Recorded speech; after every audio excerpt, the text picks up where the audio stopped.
Hello po at welcome po muli sa aking channel na Simple Bakes. Gagawa po tayo ngayon ng aking version ng homemade cheese whiz. Ito po yung ginagamit ko sa spaghetti ko, carbonara, baked mac, lasagna, pati po sa tacos at sa baked nachos ko nagagamit ko rin po siya. At lately po ginagamit ko siya sa aking baked sushi.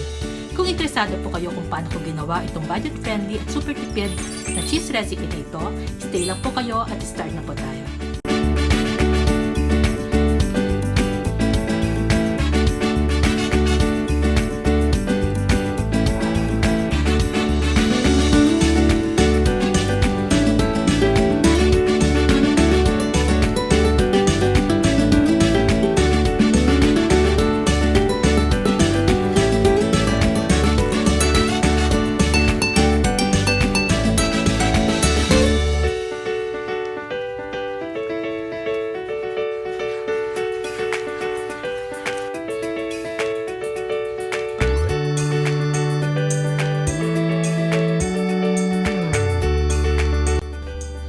Sana po ay nagustuhan ninyo ang recipe natin ngayon at muli po ay wine-welcome ko ang ating mga bagong subscribers. Welcome po kayo sa channel ko at kung kayo naman po ay bago lang at hindi pa nakasubscribe, click lang po ang subscribe button, itap ang notification bell para lagi kayong notified sa ating bagong videos.